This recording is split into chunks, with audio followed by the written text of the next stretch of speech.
merong nagko-confirm na meron talagang reward system, ano yung mga amounts, ranging from yung small time pala na mga kahit inosente, 20K yung presyo para sa kanila, tapos yung mga big time, kumbaga, tig 1 milyon bawat ulo. And from Davao ay naging massive ito hanggang sa buong bansa.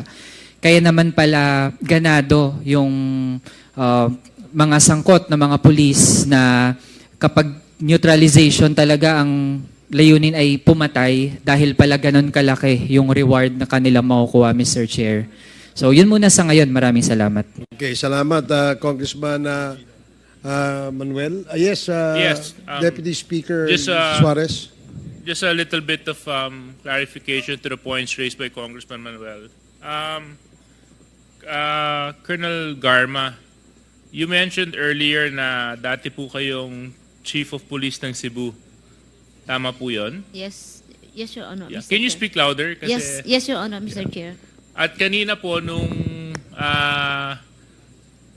ginaganap po yung hearing dito, nagdadatingan po yung mga biktima under your watch.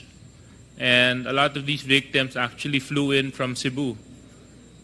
Earlier today, with the interpellation of Congressman Manuel, you confirmed that there was a reward system with regards to the implementation of the drug war. Can you further explain how this reward system was implemented while you were the head cop of the city of Cebu?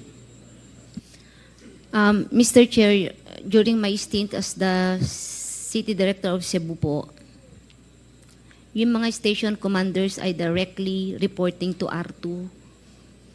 So, pagka may mga incident po, kasi po, widespread yung phone number naman eh.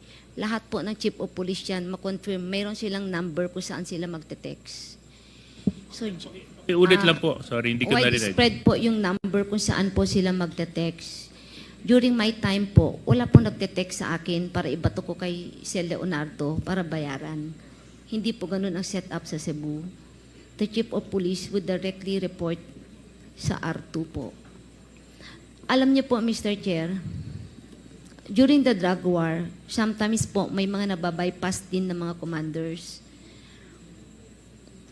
Kasi po, ang control is either direct control ng RD or direct control ng R2 or ng mga special units o task force. And sometimes, hindi naman yung territorial police po ang may project nun. Tumatawid po. Yes, thank you for sharing that, Colonel Garma. But I think it's a little bit hard for me to accept that statement because you were the chief of police of Cebu. Cebu being a highly urbanized city, usually mga regional directors will actually respect, and I'm sure some of the police officers would confirm this with regards to how you supervise, manage the affairs of the PNP in that area. So again, just to Can I explain, Mr. Chair? yes, okay, please. As far as my role po doon, sir, I make sure lang po na ma-investigate in case na may mga ganong incident. Napaprocess ang crime scene, and then kung ayaw po ng biktima na kami mag-imbestiga, ay inaalaw po namin yung NBI to take cognizance. Ganun po yung setup. As to yung pong, kung may mga incident like namatay, I never, hindi ako ang hanggang spot report lang po nakakarating. So, sige. Dagdag lang doon sa tanong with the indulgence of Congressman Suarez. Yung, paano, sino nagde-determine kung sino magiging provincial director, chief of police, at saka yung mga community precinct commanders? Sino nagde-determine nun? Dito, in the context of the drug war, halimbawa, example natin, si Colonel Patay. No, Colonel Patay, you were previously assigned sa Davao, tama? Davao del Norte po, Your Honor. Davao del Norte. Mr. Chair. And then, sinong nag-order na ilipat si Colonel Patay dito sa Quezon City? Would you know kung sino yan? Is that part of the system na merong isa na naglilista, dito ilalagay si Colonel Patay, dito ilalagay si... Mr. Chair, kasi nagiging culture po kasi ng PNP po na pag ang RD ay malipat o ang PD, may dinadala pong opisyal. Okay?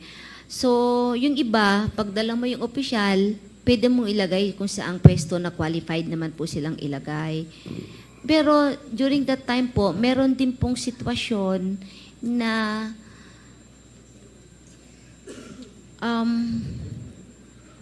some would volunteer that they Volunteer. yeah, So merong nagbo-volunteer. nagbo-volunteer, which is I think naman po is nagagrant kung minsan because they would say that they can deliver. And what can they deliver? Ano yung bakit, ano? Mga projects po sa area, sa war on drugs Be po. specific para lang for our education kasi hindi naman namin naintindihan. Yung sinabi mong project, ano yun? Example po, Mr. Chair, alimbawa lang po, like,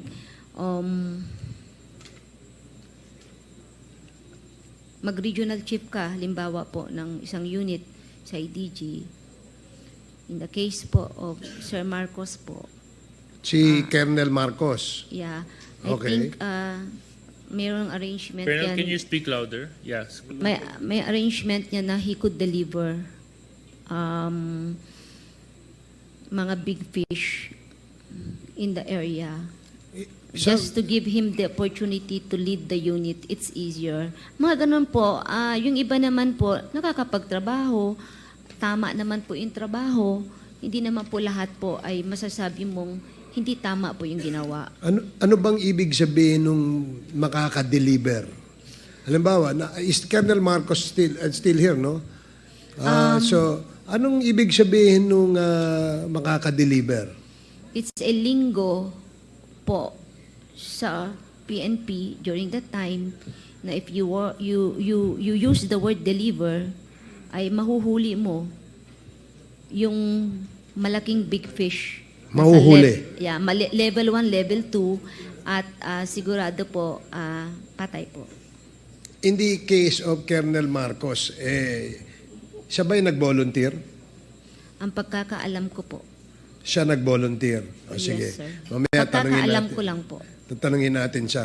So, in order for us to understand fully kung ano yung konteksto nung sinasabing drug war,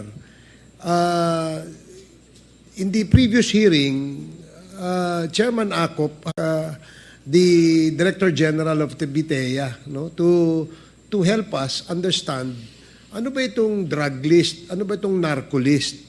And in that request by Congressman Acop, we put that into motion where during that time, it was unanimously approved by the committee. So, may we ask now the PIDEA kung meron ba kayong pwedeng i-submit, ipakitang report dito sa committee ito? Yes, Your Honor. We will show to you how the drug list came about. And this is very crucial in relation to the story of Ms. Garma. So, in other words, DG, masusuportahan nyo yung sinasabi ni Colonel Garma. As far as the making of the drug list, sir, is concerned. Okay, Yeah, will you yes, sir. submit to us or are you going to make a presentation? We will give you a copy, sir, but again, we ask for your indulgence. Please find time to look at it because we assure you that after we finish the presentation, you will understand how this list came about. And Sige, yes, please. sir, I would like to request our Director for Intelligence, Director Bitong, sir, to brief. Okay. So, with the indulgence of the members of the committee, we will allow the PIDEA to make this presentation or this report before the Quadcom. Please proceed.